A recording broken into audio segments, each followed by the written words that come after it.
Thai Jayati. Nice translation, thank you. Yes.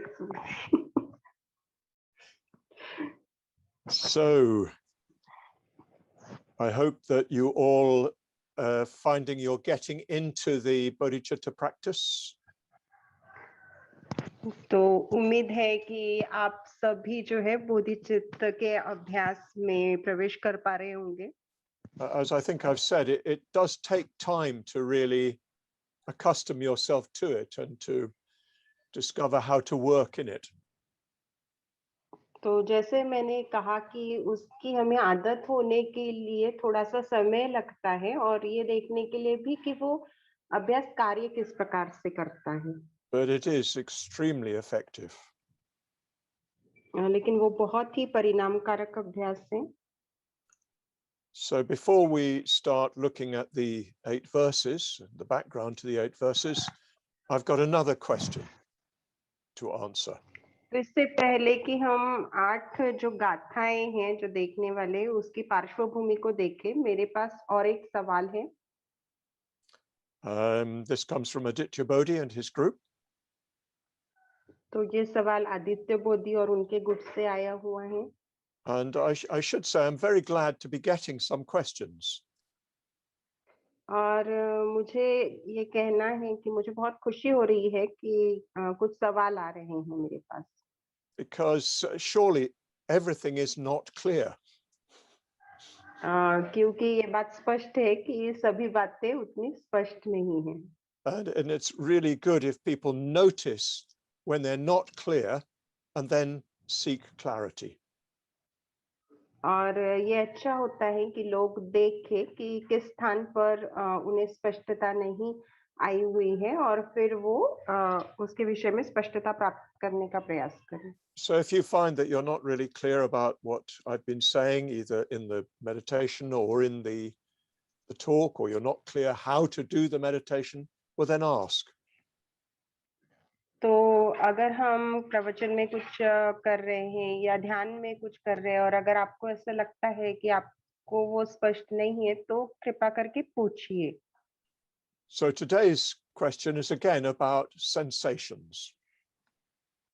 तो आज का सवाल फिर एक बार संवेदनाओं के विषय में है. I'm asked, what is the difference, or what do I mean by internal and external sensation? तो मुझसे ऐसा पूछा गया है कि जब मैं आंतरिक संवेदनाएं और बाहरी संवेदनाएं कहता हूँ तो उसका क्या मतलब होता है. I actually don't think I use the expression external sensation, but I talk about inner sensations. तो मुझे उतना याद नहीं आ रहा है कि मैं बाह्य संवेदनाओं के विषय में बात की है, लेकिन हाँ मैं आंतरिक संवेदनाओं के विषय में बात की है मैंने. But the difference is not that complicated. लेकिन जो फर्क है वो उतना भी जटिल नहीं है. The primary sensations that you get are when there's contact between your body and something else. तो जो प्राथमिक संवेदनाएं आप महसूस करते हैं वो उस वक्त करते हैं जब आपके शरीर का किसी और चीज के साथ स्पर्श होता है. So when I touch this board, I can feel the point of contact. तो जब मैं इस बोर्ड को स्पर्श करता हूँ तो कहाँ पर स्पर्श हो रहा है उस बिंदुओं को मैं महसूस कर सकता हूँ. So that's contact in the ordinary everyday sense. तो रोजमर्रा के संदर्भ में हम इसको स्पर्श कहते हैं. But just let me say, I hold my hand up like that. लेकिन मुझे फिर से ऐसा कहने दीजिए कि मैं अपने हाथ को इस प्रकार से पकड़ के रखता हूँ. I'm not touching anything. मैं किसी चीज को स्पर्श नहीं कर रहा हूँ. It's not even that my fingers are touching each other, they're open. और मेरी उंगलियां भी एक दूसरे को स्पर्श नहीं कर रही है, वो खुली हुई. But I can still feel. लेकिन मैं फिर भी महसूस कर पाता हूँ. I can feel the sensations, as it were, in my hands. और मैं उन संवेदनाओं को इस तरह से महसूस करता हूँ कि जैसे वो मेरे हाथ के अंदर हैं। In Buddhist psychology, all of that is still sparsha, all of that is still contact. बौद्ध मानस शास्त्र में उसको भी स्पर्श ही कहते हैं, वो भी स्पर्श ही है। But in ordinary terms, it's not. You're not actually contacting anything apart from maybe the air. तो सर्वसामान्य शब्दों में उसको स्पर्श नहीं कहते आप, क्योंकि आपका किसी चीज के साथ स्पर्श नहीं हुआ है। हाँ, हवा के साथ आपका स्पर्श हो रहा है। Or maybe the difference in temperature. It's slightly cold air around my hand now. या आप जो तापमान का फर्क महसूस कर सकते हैं, तो मेरे हाथ के आजू बाजू जो है थोड़ा सा ठंडा तापमान है, अलग है। So I hope you could clear. I'm not making a very profound philosophical point. तो मुझे उम्मीद है कि आपको ये बात स्पष्ट होगी। यहाँ पे कोई बहुत ही गंभीर ऐसा दार्शनिक मुद्दा मैं सामने नहीं रख रहा हूँ। All I'm saying is everything you feel in your hand or in your foot or whatever. तो मैं इतना ही कह रहा हूँ कि आपके हाथ में या आपके पैर में जो भी आप महसूस करते हैं।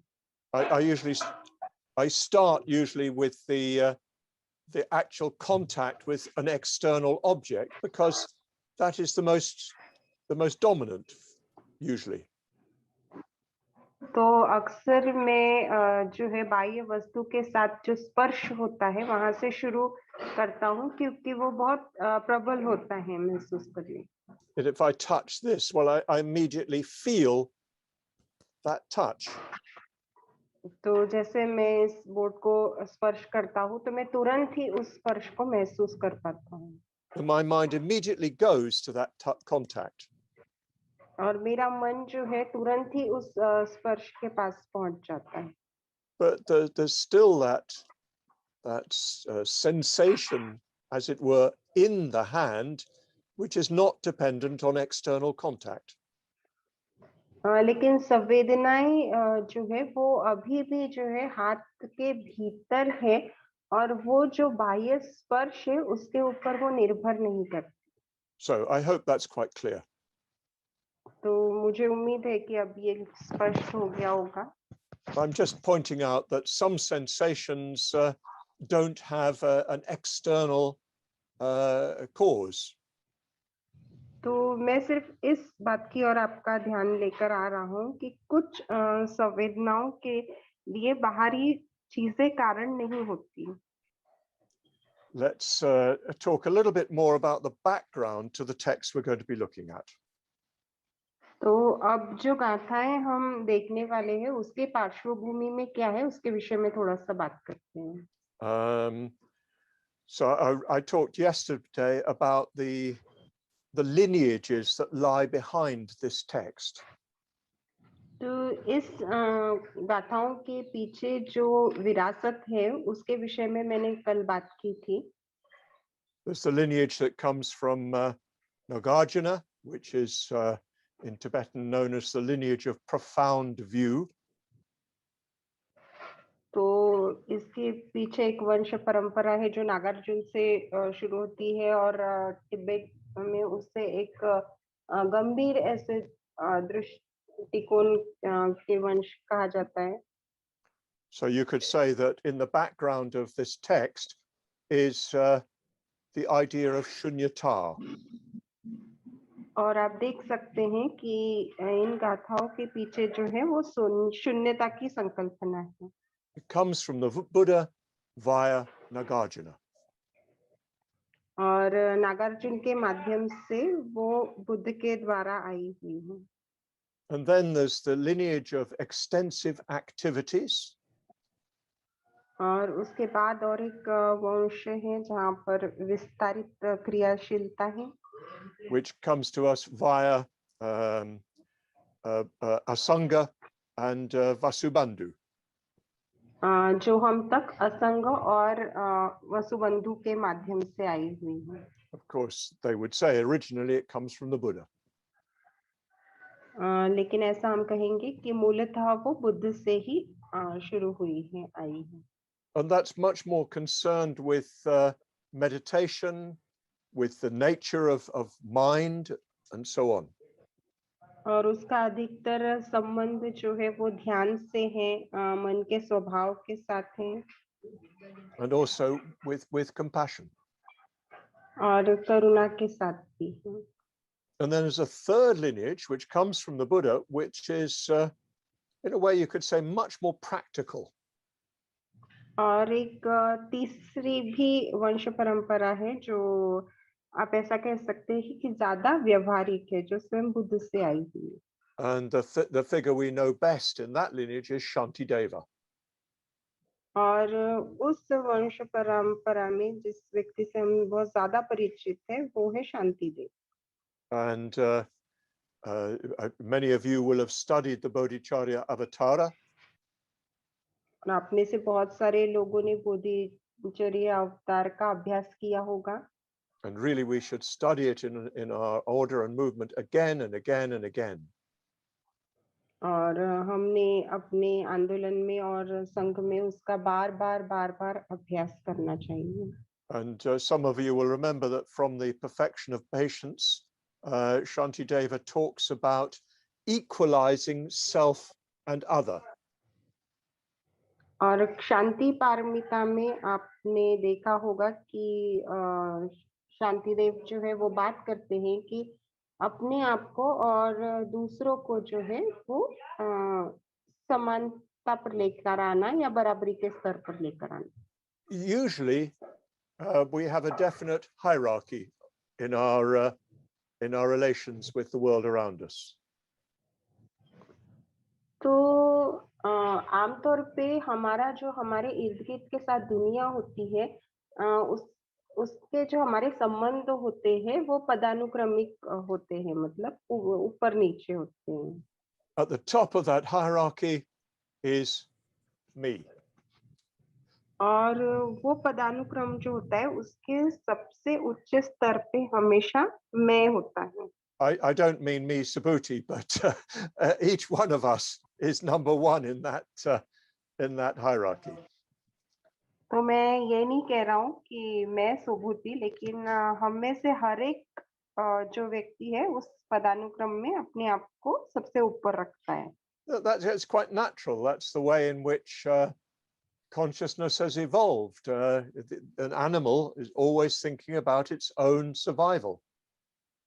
और वो बहुत ही स्वाभाविक है, क्योंकि उसी तरह से हमारी चेतना की उत्क्रांति हुई है, और उसी प्रकार से प्राणी जो है अपने अस्तित्व की सुरक्षा के लिए प्रयासरत रहते हैं। So we'll always put ourselves first. It's natural.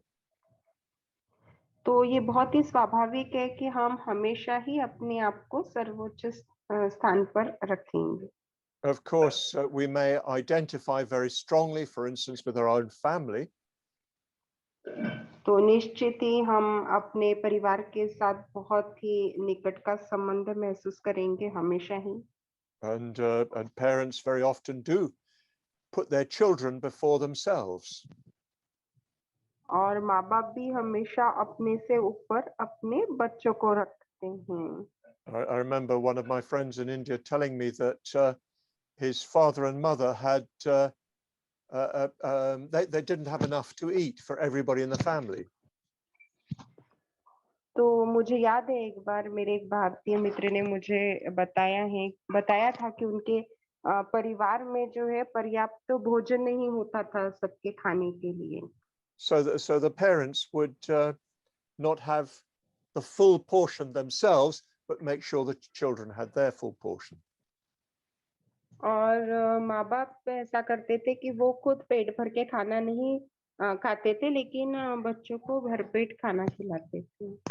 But of course, really, the parent sort of thinks of the child as part of itself. और वास्तव में माँ बाप जो है बच्चों को अपना ही एक हिस्सा है, इस तरह से देखते हैं।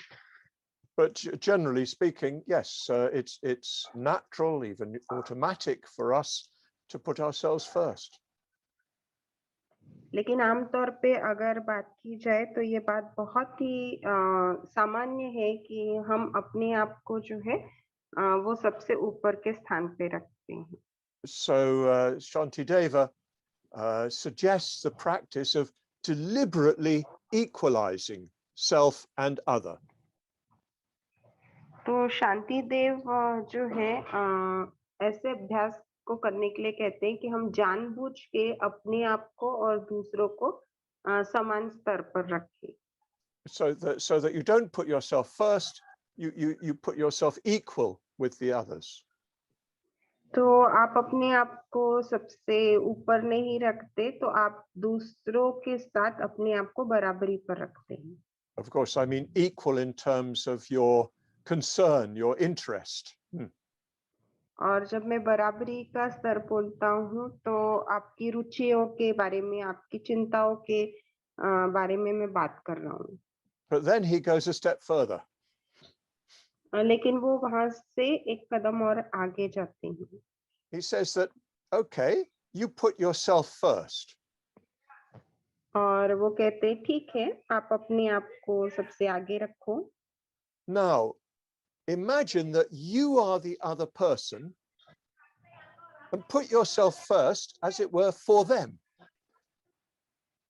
और अब इस तरह से कल्पना करो कि आप वो दूसरे व्यक्ति हो और आप अपने आप को उनके लिए आगे रख रहे हो, सबसे आगे। So this he calls the exchange of self and other. और इसको वो कहते हैं स्व का और दूसरों का, मतलब परिवर्तन, स्थान परिवर्तन, अदला बदली। So for instance, well, on my screen, I've got Archula Dhamma sitting there. तो उदाहरण के लिए मेरे स्क्रीन पे मैं वहां पे अचल धम्म को बैठे हुए देख रहा हूँ। So what I'd think is, let me be selfish on Archula Dhamma's behalf. और फिर मैं ऐसे सोचता हूँ कि अचल धम्म के और से मुझे स्वार्थी बनना है। Instead of being selfish for me, let me be selfish for him. तो मेरे अपने लिए स्वार्थी बनने के स्थान पर मैं उनके लिए स्वार्थी बन जाता हूँ। So I hope you get the broad idea of this. We're going to see more of it later when we come to the text. तो मुझे लगता है कि आप इसका थोड़ा सा मतलब विस्तार देख पा रहे होंगे। इसके विषय में हम और ज्यादा देखेंगे जब हम गाथाओं का अभ्यास करेंगे। We're trying to deal with our natural identification with I. तो हमारा जो एकदम स्वाभाविक स्वभाव होता है कि अपने स्व के साथ अपनी पहचान को देखने का। And we're trying to deal with it because that is what stands in the way of our enlightenment.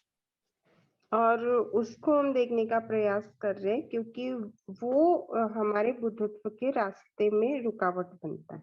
You could say in a simple phrase that enlightenment is not being selfish. और आप बहुत ही सादे से वाक्यांश में कह सकते हैं कि बुद्धत्व मतलब स्वार्थी नहीं बनना या निस्वार्थी बनना। But of course, in a very profound sense indeed.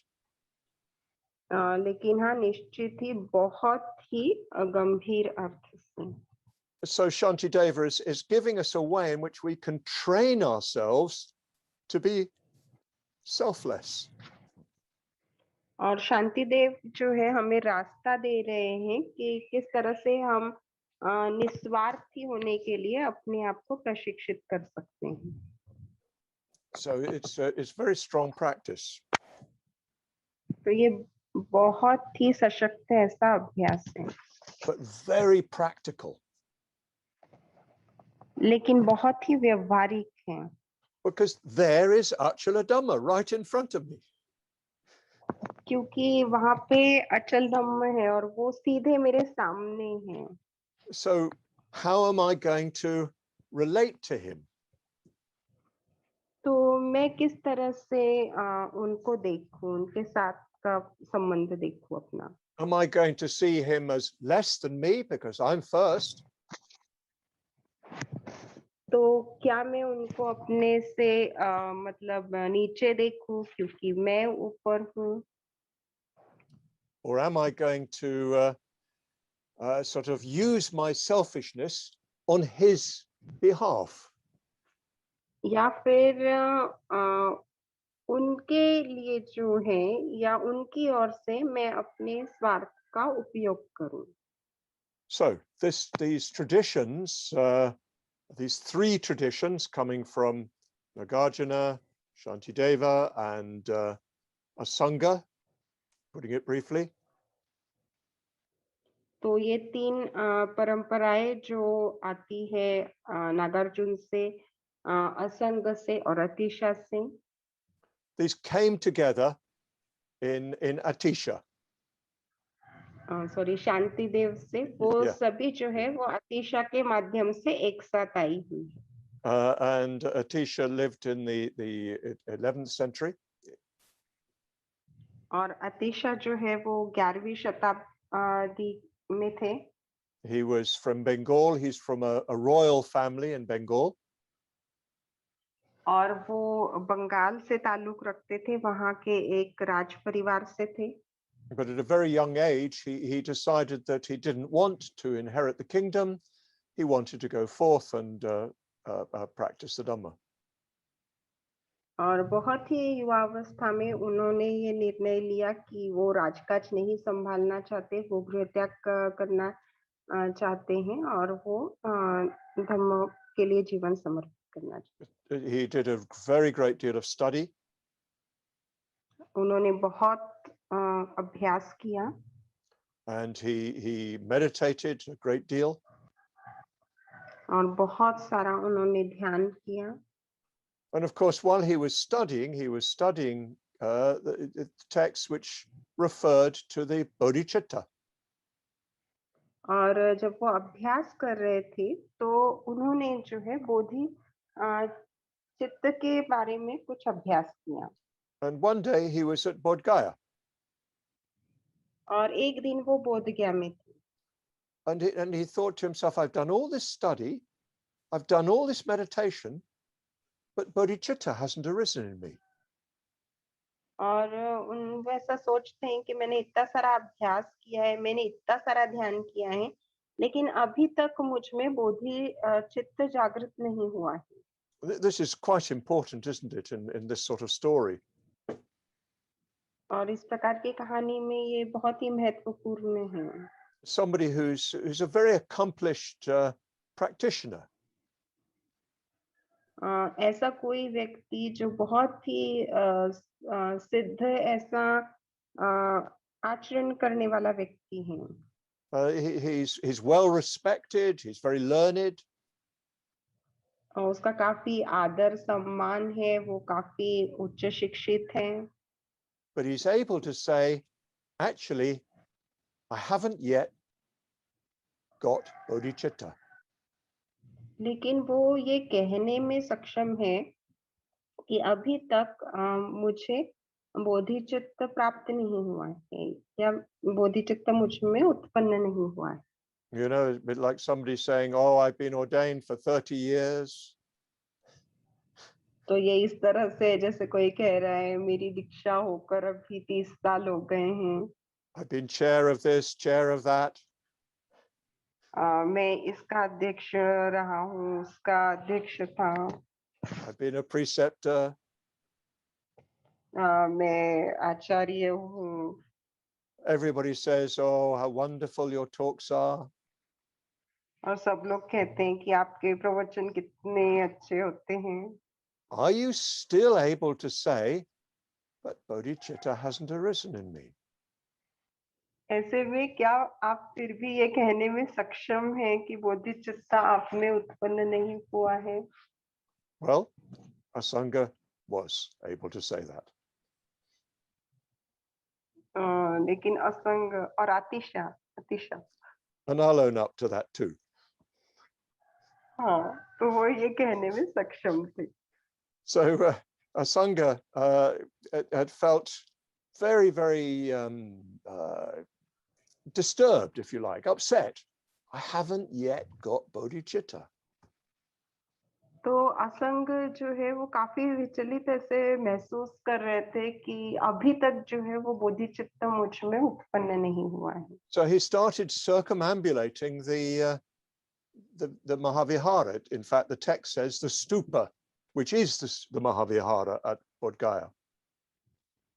और ग्रंथ में ऐसा लिखा गया है कि उन्होंने जो है स्तूप की परिक्रमा करनी शुरू की, जो कि महाबोधि विहार है, जो कि एक स्तूप ही है।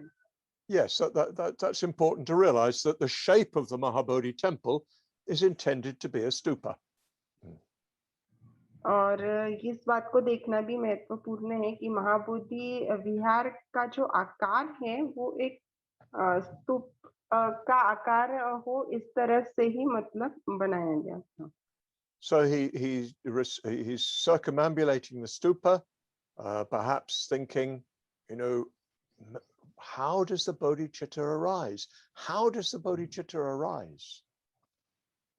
तो वो जो है स्तूप की परिक्रमा कर रहे हैं और बार बार ये सोच रहे हैं कि बोधिचित्त किस प्रकार से उत्पन्न होगा, बोधिचित्त किस प्रकार से उत्पन्न होगा।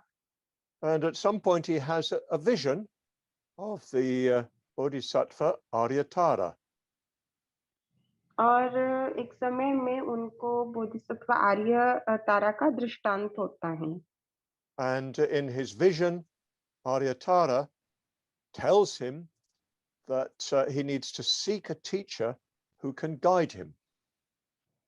और उनके दृष्टांत में आर्य तारा उनसे कहती है कि उन्हें एक गुरु की आवश्यकता है जो उनका मार्गदर्शन कर सकेंगे। And he comes to know that the teacher who can guide him is Dharmakirti Sri, who is in Sumatra in Indonesia.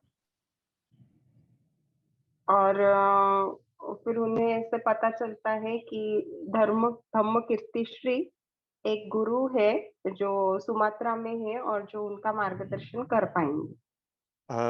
I don't know whether you knew this, but at this time in the Middle Ages, Indonesia was largely under Indian cultural influence and even under Indian political control. और मुझे नहीं पता कि आपको ये पता है या नहीं, लेकिन मध्य युग में उस समय इंडोनेशिया जो है काफी भारतीय संस्कृति के प्रभाव के नीचे था और राजनीतिक जो है उसका भी वहाँ पे प्रभाव था। In Indonesia and parts of Indonesia were definitely Buddhist. और इंडोनेशिया का कुछ हिस्सा जो है वो बौद्ध धर्म के प्रभाव में भी था। The Tamil Chola kings invaded Indonesia and held it for some time. तो तमिल के जो चोला राजा हैं उन्होंने इंडोनेशिया के ऊपर आक्रमण किया था और कुछ समय तक इंडोनेशिया जो है वो उनके आधिपत्य में था। Anyway, it was a great center of Buddhist practice and learning. तो वो एक बहुत बड़ा केंद्र था बौद्ध धर्म के आचरण का और अभ्यास का। In fact, there are still people who consider themselves to be Buddhists in Bali. और अभी भी बाली में कुछ लोग हैं जो अपने आप को बौद्ध मानते हैं।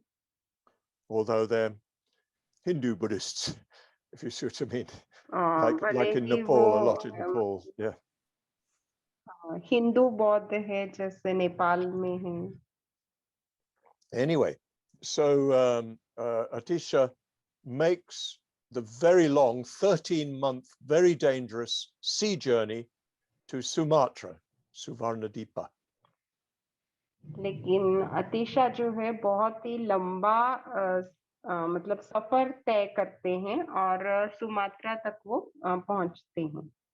And when he gets there, he goes to see Dharmakirti Sri. और जब वो वहां पे पहुंचते हैं तो वो धर्मकीर्ति श्री से मिलने जाते हैं। And he asks for teachings. और वो उनसे शिक्षा के लिए याचना करते हैं। And Dharmakirti Sri makes him undertake to remain with him for 12 years. और धर्मकीर्ति श्री उनसे कहते हैं कि आपको मेरे साथ जो है वो 12 साल के लिए रहना होगा. And Atisha agrees. और अतिशा मान जाते हैं. And Dharmakirti Sri communicates to him his own understanding of Bodhicitta. और धर्मकीर्ति श्री उन्हें उनकी जो बोधि चित्त की समझ है उससे अवगत कराते हैं. He gives him very practical instructions in how to awaken Bodhicitta. और वो उन्हें बहुत ही व्यवहारिक ऐसी सूचनाएं देते हैं कि किस प्रकार से बोधिचित्त उत्पन्न हो. And it seems that during that time, Atisha did, the Bodhicitta did awaken in Atisha. और ऐसा लगता है कि उस समय के दौरान वाकई ही अतिशा में बोधिचित्त उत्पन्न हुआ. He came back to India. वो भारत लौट कर आए. He taught at the great monastic university of Vikramashila, which is in Bengal on the right on the north. और Sorry, yes, in Bengal, yeah.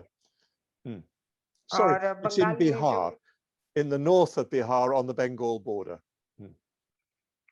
और बिहार के उत्तर में बंगाल की जो सीमा है वहां पे विक्रमशिला विश्वविद्यालय स्थित है. वहां पे उन्होंने शिक्षा दी दूसरे लोगों को. And he became, in fact, so famous there that he was the abbot. और वो वहां पे इतने प्रसिद्ध हुए कि वो वहां के मुख्य गुरु बन गए. But it seems that during all that time, he didn't teach anybody these practices to gain bodhicitta. लेकिन ऐसा लगता है कि उस समय के दौरान उन्होंने किसी को भी बोधिचित्त उत्पन्न होने के जो अभ्यास है वो नहीं सिखाए. But he then was invited to go to Tibet to help with the revival of Buddhism in Tibet. लेकिन फिर उन्हें तिब्बत में निमंत्रित किया गया कि तिब्बत में जो बौद्ध धर्म के पुनर्जीवन के लिए वो सहायता करें. There's a whole story connected with that, but I won't tell it now. I think I've told it before on the Sangharama. उससे जुड़ी हुई एक कहानी है, लेकिन मैं अभी नहीं बताऊंगा. मुझे लगता है कि मैंने वो संघाराम में पहले भी बताई. In Tibet, he did a great deal of teaching. Tibet में उन्होंने बहुत सारी शिक्षाएं दी. And it seems that he did have some very good disciples, Tibetan disciples. और ऐसा प्रतीत होता है कि उनके बहुत ही अच्छे कुछ मतलब उन्हें तिब्बती शिष्य मिले थे. In fact, his chief disciple, called Dromtonpa, was a Tibetan. और उनके जो एक प्रमुख शिष्य है ट्रंगतोंगपा, वो तिब्बती थे. Dromtonpa.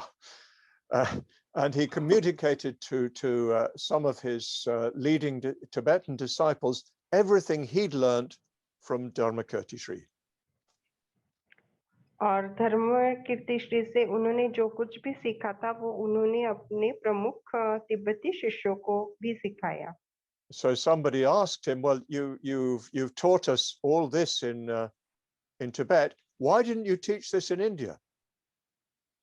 और फिर किसी ने उन्हें सवाल पूछा कि आपने ये सब चीजें हमें तिब्बत में सिखाई, लेकिन आपने ये भारत में क्यों नहीं सिखाई? And brothers and sisters, what he said was, nobody was ready for it. और भाइयों बहनों, उन्होंने ऐसे कहा कि वहां पे कोई इन शिक्षाओं के लिए तैयार नहीं था. But never mind, it's coming to India now, at least in this imperfect form. लेकिन चिंता मत कीजिए, वो शिक्षाएं अब भारत लौट के आ रही है, भले ही वो इस अपरिपूर्ण स्वरूप में ही क्यों ना हो. India must be ready now for these teachings. तो शायद अब भारत तैयार है इन शिक्षाओं के लिए। The Tibetans would say that the karmic conditions must now be ripe for these teachings. तो तिब्बती लोग इस प्रकार से कहेंगे कि अब जो है इस प्रकार की शिक्षाओं के लिए यहाँ की जो कर्म भूमि है वो परिपक्व है। So to begin with, these teachings were passed on orally, just between master and disciple. तो शुरुआत के लिए ये कहना होगा कि ये शिक्षाएं जो है केवल मौखिक रूप से ही दी जा सकती है। एक गुरु ही इसे अपने शिष्यों को प्रदान करता है। But 2 generations later, a follower of one of Drontonpa's disciples thought these teachings were too special to just be communicated orally.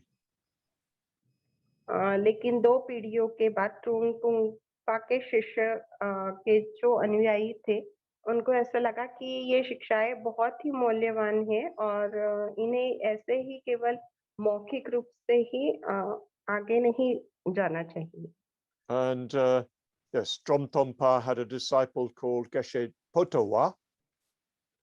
ट्रुंगपा के एक शिष्य थे Geshe Potowa.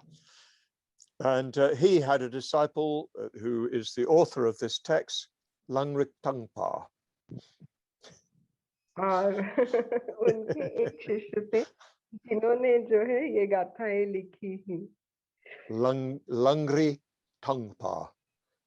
लंगरी तंगपा। Oh, brilliant. Perfect Tibetan.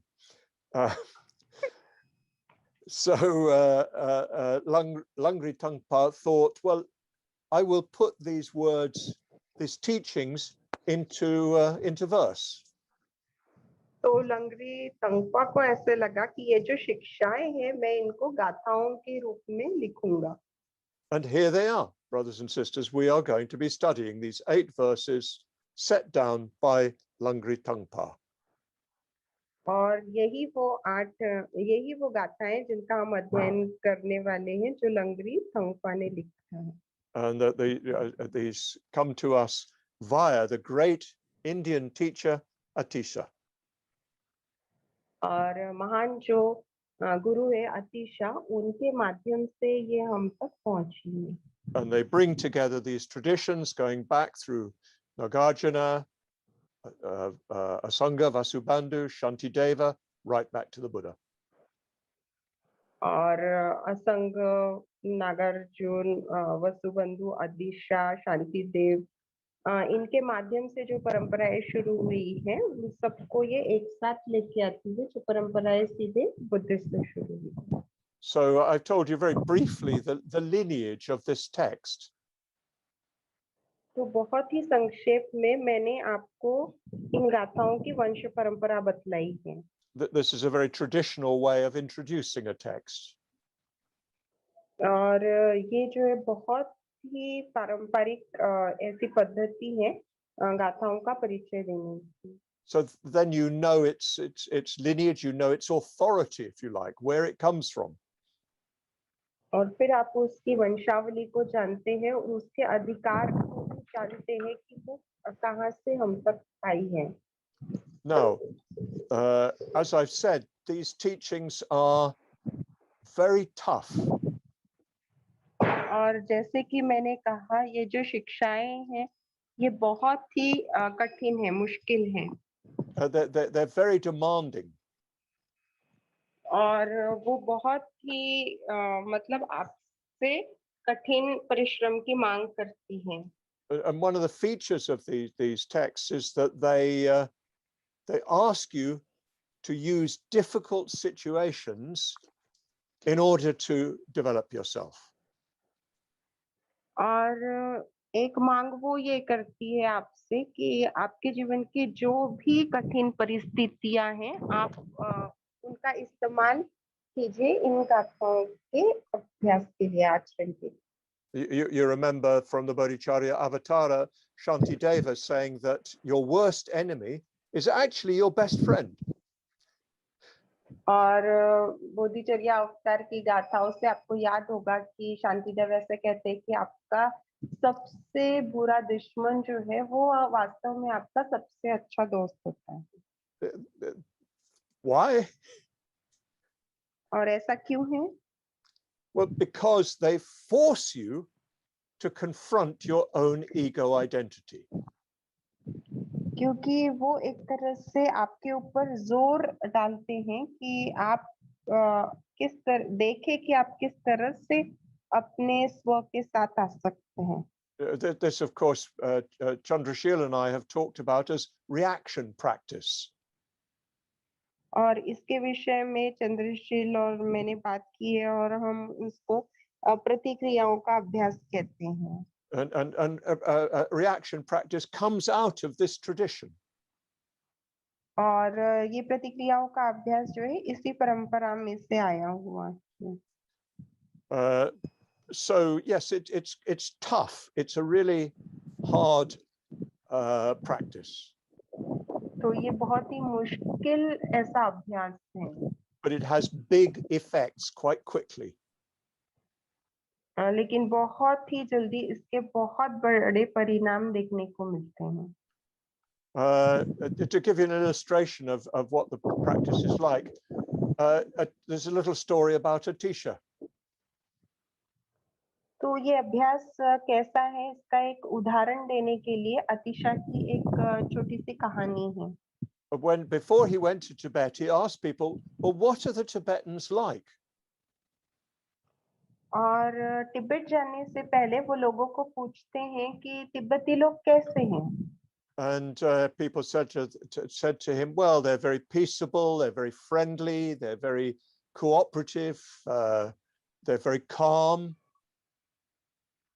तो लोग कहते हैं वो काफी शांत है, काफी मित्रता है उनमें, काफी सहयोग करते हैं और शांत है ऐसे वो। So Atisha said, oh dear, that's terrible. तो अतिशा कहते बाप रे ये तो बहुत भयानक बात है। How will I practice if they're all so nice? और कहते हैं कि अगर वहां पर सभी लोग इतने अच्छे हैं तो मैं आचरण कैसे करूंगा। So he made sure he took with him a young servant who was very bad-tempered. और फिर वो ऐसा करते हैं कि उनके एक युवा नौकर को लेकर जाते हैं अपने साथ, जो कि बहुत ही गुस्सैले स्वभाव का था। Because he thought, oh, well, somebody will be difficult and that will give me a chance to practice Bodhicitta. और वो से कहते हैं कि चलो कोई तो मतलब मेरे लिए मुश्किलें खड़ी करेगा और मुझे बोधि चित्त के अभ्यास का मौका मिलेगा। But the Tibetans laugh. Actually, the Tibetans were even more difficult. लेकिन तिब्बती लोग जो है वो हंसते हैं, तिब्बती लोग उनसे भी ज्यादा मतलब मुश्किल थे, उस नौकर से भी ज्यादा। He didn't need his Bengali student. तो उसका जो बंगाली वो शिष्य था उसकी उन्हें कोई जरूरत नहीं थी। The Tibetans think this is very funny. और तिब्बती लोगों को ऐसा लगता है कि ये काफी मतलब मजेदार बात है। Yes, I heard one Tibetan Lama say that if Buddhism hadn't come to Tibet, the Tibetans would have killed each other. और मैंने एक तिब्बती लामा को कहते हुए सुना है कि अगर तिब्बत में बौद्ध धर्म नहीं आता तो तिब्बती लोग एक दूसरे को मार डालते। This is another reason why India needs the Dhamma very badly. और ये और एक कारण है कि क्यों भारत को और भी बुरी तरह से धम्म की आवश्यकता है। And it particularly needs these teachings, otherwise India will destroy itself. और क्यों खास करके इन शिक्षाओं की आवश्यकता है, नहीं तो भारतीय लोग जो है एक दूसरे को बर्बाद कर देंगे। Of course, it's true of the whole world. निश्चित ही ये बात जो है सारी दुनिया के लिए उतनी ही सच है। So these practices are quite demanding. तो ये जो अभ्यास जो है वो आपसे काफी श्रम की मांग करते हैं। So before I start describing them in detail, I want to give you a health warning. तो इससे पहले कि मैं इनको विस्तार में बताना शुरू करूं, मैं आपको सेहत के लिए चेतावनी देना चाहता हूँ।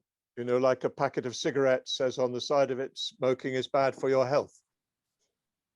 तो जैसे सिगरेट के ऊपर लिखा होता है कि सिगरेट के पैकेट के ऊपर कि धूम्रपान आपकी सेहत के लिए नुकसानदायक है।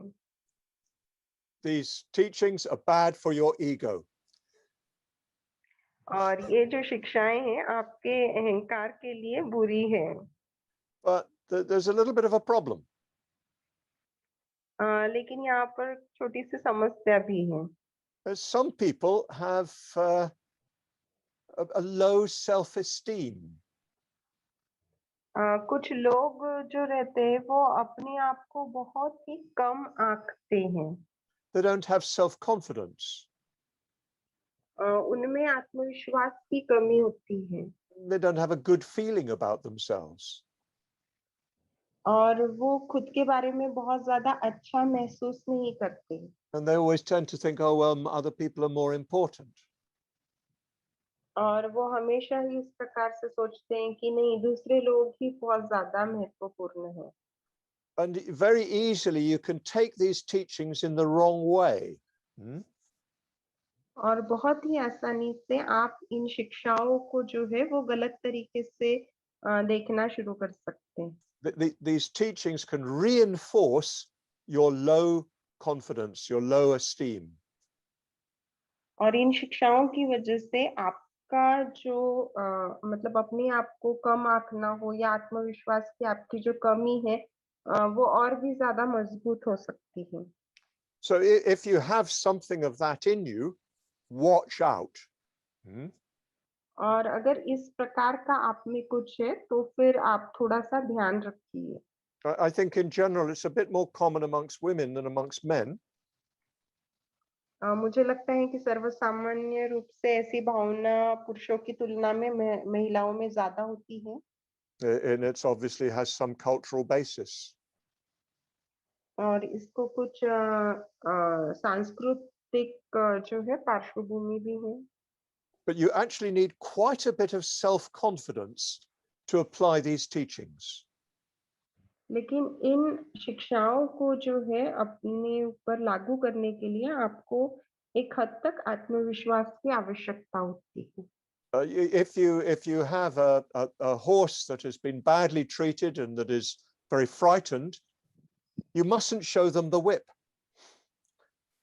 तो अगर आपके पास कोई ऐसा घोड़ा है कि जिसके साथ बहुत ही बुरा कभी बर्ताव हुआ है और वो पहले से ही डरा हुआ है, तो फिर You आपने must उसको चाबुक नहीं दिखाना चाहिए। you have to be very kind to them. You have to give them sugar lumps and stroke them.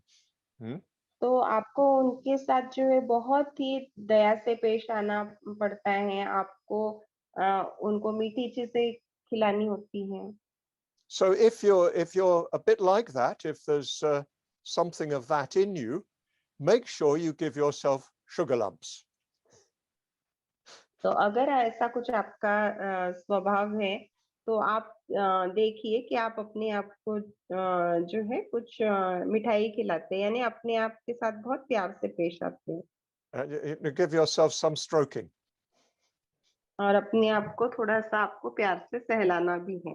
Do you see my difficulty is I'm talking to how many is it?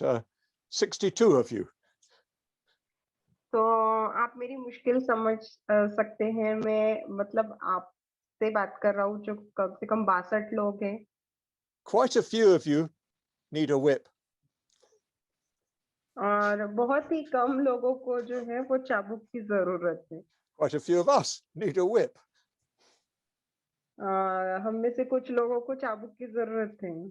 We need this very strong practice, this very strong teaching. तो ये बहुत ही जो सशक्त ऐसी शिक्षा है उसकी हमें आवश्यकता है। And we can take it. We can take a beating if you like. और इसकी जो मार है उसको हम बर्दाश्त कर सकते हैं। But some of you, maybe everybody, some of the time, will have moods of lack of confidence, a feeling of being not good enough, and so forth. लेकिन आप में से कुछ लोग या सभी लोग कभी ना कभी इस तरह की भावना का सामना करते हैं कि जहाँ पे आत्मविश्वास की कमी हो या अपने आप को उतना अच्छा नहीं मानते और इस So, तरह से। so please keep an eye out for that. That's very important. तो उसके ऊपर भी आपको ध्यान देना है, वो बहुत ही जरूरी है। I can't, because I'm dealing with 62 of you and I can't even see all of you on the screen. और मैं ऐसा नहीं कर सकता क्योंकि 62 लोगों से मैं बात कर रहा हूँ और सभी लोगों को तो मैं स्क्रीन पर भी नहीं देख पा रहा हूँ। And of course, what is it that you need in those moments? और ऐसी कौन सी बात है कि ऐसे क्षणों में जिसकी आपको आवश्यकता होती है? Well, you need self-metta. आपको आपको खुद के ऊपर मेत्ता की आवश्यकता होती है। So if you feel at any time these teachings are really sort of beating you down,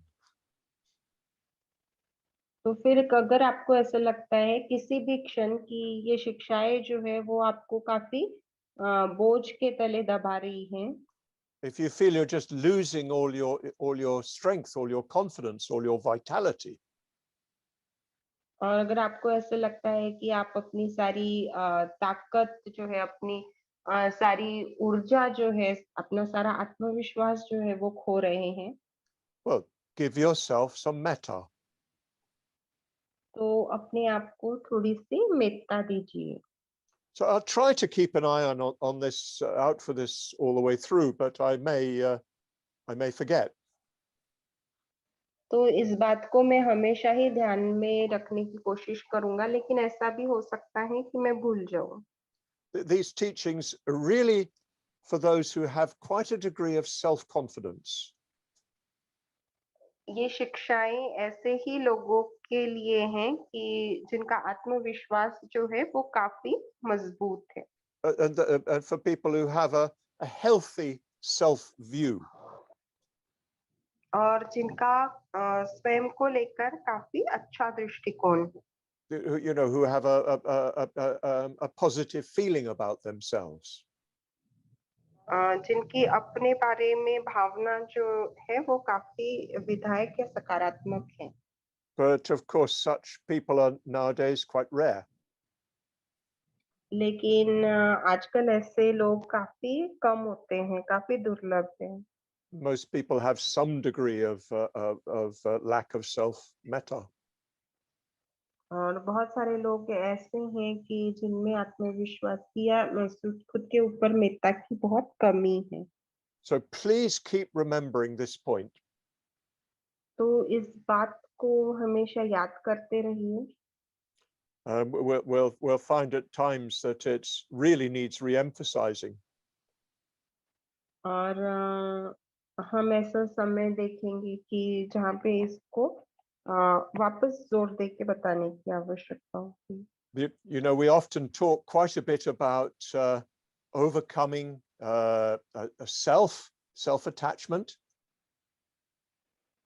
तो आपको पता है अक्सर बहुत बार हम बात करते हैं कि हमें स्व के ऊपर उठना है, स्व से जो हमारी आसक्ति है उसके ऊपर उठना है। But some people actually don't yet have a full self. लेकिन बहुत सारे लोग ऐसे हैं कि जिनका एक तरह से पूरा स्व है ही नहीं, And they don't have a self-attachment in a positive way. और उनकी जो आत्म आसक्ति है वो भी सकारात्मक नहीं है। And well, we need to work on that. और उसके ऊपर जो है हमें कार्य करने की आवश्यकता है। We need to work on it through the metta bhavana practice. और मेत्ता भावना के अभ्यास के माध्यम से हमें उसके ऊपर कार्य करने की आवश्यकता है। We need especially to work on it through kalyana mitrata and friendship in general. और सर्वसामान्य मैत्री जो है और कल्याण मित्रता जो है उसके माध्यम से हमें उस पर कार्य करने की आवश्यकता है। and we need to develop for ourselves a healthy self. और हमें अपने लिए एक सेहतमंद स्व का विकास करना है. And then we can realize that that healthy self is not ultimately real. और फिर हम इस बात की अनुभूति ले सकते हैं कि वो जो सेहतमंद स्व है वो अंतिमतः वास्तविक नहीं है. But if you do that prematurely, well, you just reinforce your psychological weakness. लेकिन अगर आप पर्याप्त तैयारी के बिना ऐसे करते हैं तो फिर आपकी मानसिक कमजोरी जो है उसको वो और भी बढ़ा देगा. So tomorrow I really will start on the text. तो कल मैं सच में जो है वो गाथा का अभ्यास शुरू करूंगा. Mokshasara gets very fed up with Subhuti never quite getting to the text. No, I'm only Subhuti. joking. I know. But so you're going to have your practice group now. तो अभी आप जो है अपने अभ्यास के गुटों में जाएंगे. So you can keep on talking about your experience in the practice in the morning. तो आप इस विषय पे बात जारी रख सकते हैं कि आपका सवेरे के सत्र का जो अभ्यास है वो कैसा चल रहा है. You can talk about, can you see any effect of that morning meditation practice in your experience afterwards? और आप ये भी देख सकते हैं कि सवेरे के सत्र का जो आपका अभ्यास है उसका क्या बाद में भी कुछ असर आप देख पा रहे हैं. Or do you just finish the meditation and it's forgotten? या आप ध्यान खत्म करते हैं और उसको भूल जाते हैं. Does it have any effect on the way in which you see the world around you, the people around you? जिस तरह से आप अपने आजू बाजू की दुनिया को देखते हैं, आजू बाजू के लोगों को देखते हैं, क्या उस पर उस ध्यान का कुछ परिणाम हो रहा है? Then if you feel you can, you could open up a little bit about well, whether you feel you've got a sort of healthy self identity. और उसके बाद आप और अपने आप को थोड़ा सा खुला कर सकते हैं और इस विषय में बात कर सकते हैं कि आपके स्व के साथ आपकी जो पहचान जुड़ी हुई है वो क्या सेहतमंद है? Do you feel that you have some lack of self-confidence or poor self-view? क्या आपको ऐसा लगता है कि आपके अंदर आत्मविश्वास की कमी है या आपका स्वयं को लेके जो दृष्टिकोण है वो उतना अच्छा नहीं है? Probably, if we're all honest, we'll all have some corners of that. और अगर हम सभी प्रामाणिक रहते हैं तो हम सभी में उसका कुछ ना कुछ हिस्सा होगा. And then, yes, you can talk about what you're doing about that, how you're developing that greater strength. और फिर आप इस विषय में बात कर सकते हैं कि आप फिर उसके विषय में क्या कर रहे हैं और आप अधिक ताकत जो है वो कैसे निर्माण करते हैं. You could say that the Dhamma generally is for the emotionally positive, the emotionally strong. और आप आमतौर पे ऐसा कह सकते हैं कि धम्म जो है वो भावनिक रूप से जो लोग सशक्त हैं और सकारात्मक है उनके लिए. And to begin with, a lot of our work is just getting that strength. और शुरुआत के लिए हमारा बहुत सारा काम तो उस शक्ति को पाना ही होता है. So there you are, something to talk about. तो ये कुछ चीजें हैं आपके पास जिसके ऊपर आप चर्चा कर सकते हैं. But I'd like you especially to start reflecting much more on how the meditation practice impacts on your relationship with people around you.